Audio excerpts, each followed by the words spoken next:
Greetings, fellow readers, Rambling Collector here, and welcome back to another book review today.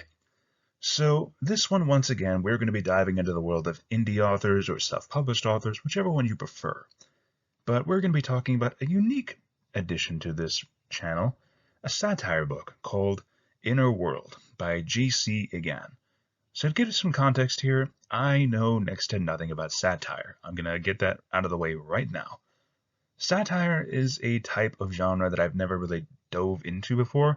Like, I know about the greatest example of it, that being Monty Python, but other than that, I don't really know much else about it. Hence why this one is going to be a little bit more of a fun one, and it was definitely a unique take. Funnily enough, the author themselves actually approached me to talk about their works and see if I could read and review it for them. And I understand that it has taken a while for me to do so, and for that I sincerely apologize, and hopefully me finally reading and reviewing this work will make up for that. So JC, again, if you're watching this, I hope you'll enjoy the review. And to all my fellow readers who are now watching this little podcast, let's get started, shall we? So firstly, I want to say that with this being my first dive into a satire, I wasn't entirely sure what to expect. But I was definitely hooked by this short yet enjoyable read. Like, this only goes up to like 100 or so pages at most, so it's not a very long book. But it's definitely something you can either read to your children, or if you're curious though, it's just something for a little bit of light reading if you're looking for something short and moderately enjoyable. But I will say this much.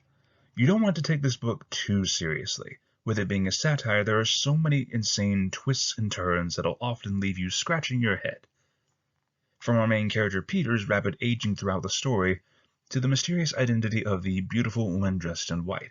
And I honestly wish I was messing with you all when it comes to the title for that character, but I am not.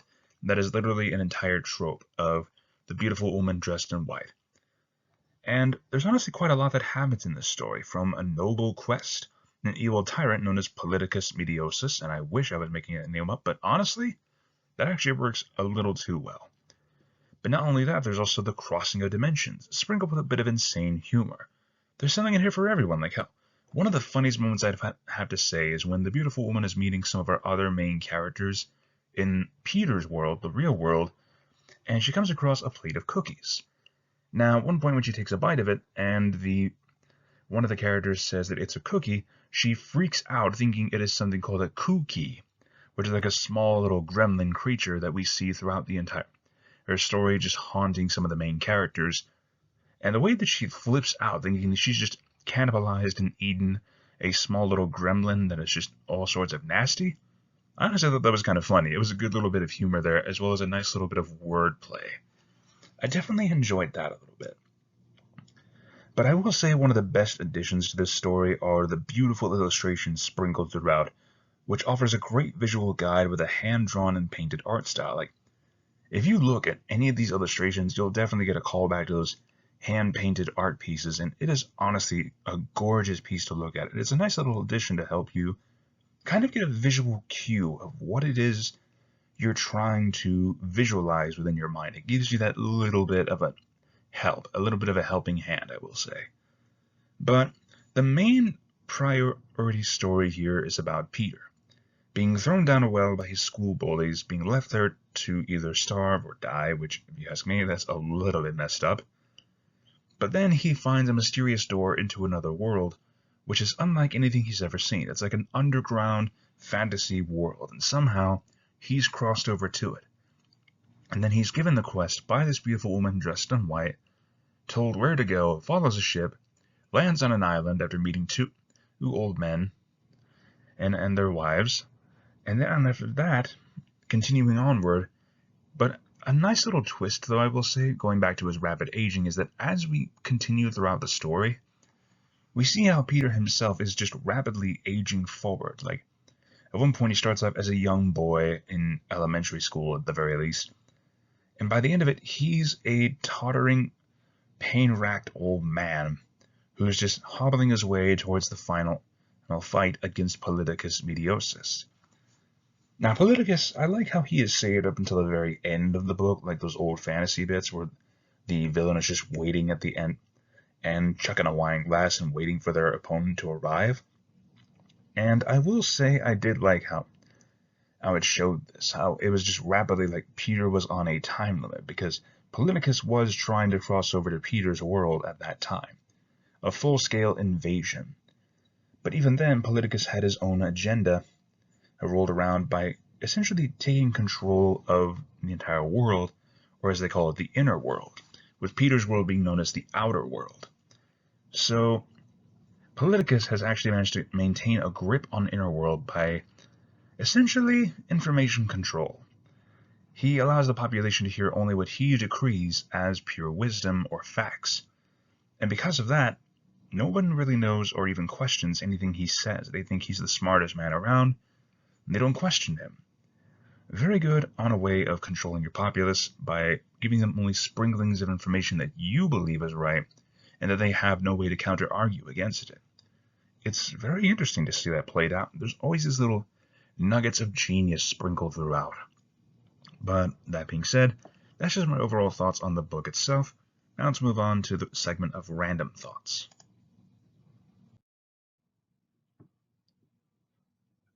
So I'm going to be honest here with this one. I didn't really know how to take this book, and I know I've had it for a while sitting on my shelf. And for a while I just kind of sat there and let it sit. But over time it just kept calling to me, thinking, hey, it's a short book. I can easily finish it within like a day or two if I really push myself.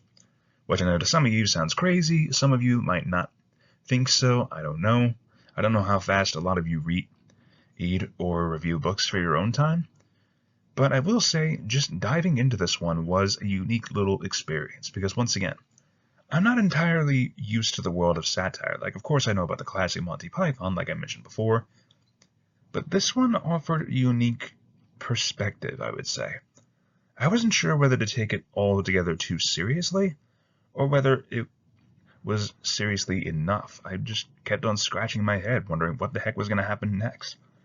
That's one of the things I mainly enjoyed about this book, was that it keeps you on your toes.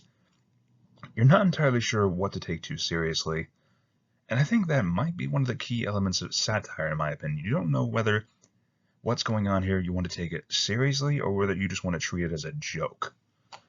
And to be quite honest with you, I think after this, I definitely want to see more satire. At the very least, just that kind of weirdly enough, not sure whether you should take it seriously kind of humor. And I'm honestly curious if there's any other books like that out there. If you guys know anything, please feel free to let me know in the comment section down below. That would really help out a lot. But I will say with this one, J.C. again did a fantastic job writing this story, as well as, of course, with the beautiful imagery. I'm not sure who the artist was in this regard. That's why I'm not going to be able to show it for copyright reasons. But altogether, I definitely enjoyed this one. I would say it's definitely worth it if you're looking for a short read. But other than that, though, I want to kind of talk about the rapid aging thing, because I like that sense of how Peter's biological clock is just running out. Like, we see him progress from a boy to a man to an elderly man, and knowing that adds a sense of rushing, knowing that you're on that time limit. And I kind of wish there would be more books that did that in a way. Have the characters like have a biological consequence that's going on if they're not fast enough to solve the quest. And honestly, it was very interesting. But also, the beautiful woman dressed in white, I genuinely liked her. And it often left me scratching my head as to what her identity is. And I like the fact that she's a borderline trope of just beautiful woman giving quest and assistance to our main hero. I like how she's just that walking trope. Not to mention, whenever she meets some more of our main characters in Peter's world, or inner world, or outer world, I should say, she goes out of the way to act like very childishly, like just having fun, blasting away enemies, and just enjoying yourself. And it makes it really interesting when we run into her counterpart in Peter's world, or outer world. I must say that was a very interesting little twist at the end, and I really did not expect that to happen at all. And other than that, though, I'm not really sure what else to think about this. I feel like there's more that could be told to this story if it were taken seriously, but if not, it honestly just leaves like a little bit of clues and little strings to pull at that leave you really wanting to scratch your head. I don't know, maybe that's just the essence of satire in a way. It leaves you like questioning and wondering whether you need to pull up a conspiracy board or something just to be able to understand what you just read. But I think I've babbled on enough. Let's move on to the overall score. So overall, I feel comfortable putting Innerworld as a solid 10 out of 10. Honestly, I really enjoyed just, first of all, the beautiful illustrations sprinkled throughout the novel, the unique take of a fantasy trope story, and honestly, this actually sparked my curiosity to want to check out more satire works like this, or something similar. I'm not entirely sure. But if you guys know any good satire books you'd also want me to review, as well as any other indie works you'd also want me to talk about, please feel free to let me know in the comment section down below. Your suggestions really do help me to kind of keep the people entertained, as well as be able to introduce me to unique works that I may or may not have heard of. But if you really enjoyed this review, please feel free to leave a like, comment your thoughts down below, or subscribe if you're interested for more of my rambling little book podcasts. It really means a lot to me that you all have followed this channel for as long as you have. And honestly, I just hope you all enjoy learning about some of these new books. Now, if you want to see some of the other books that I've covered in the past, I'll leave a link to the playlist at the end of this video for my overall book rambles. But if you're more curious to check out the world of indie authors and see some of the books I've covered over there, I will leave a link to that playlist as well at the end of this video. And most of all, I hope you all enjoy. But if you did, just leave a like, comment your thoughts, and subscribe if you're interested for more. Once again, this is Rambling Collector signing off for now, and I will see you all in the next book review. Have a great day, fellow readers.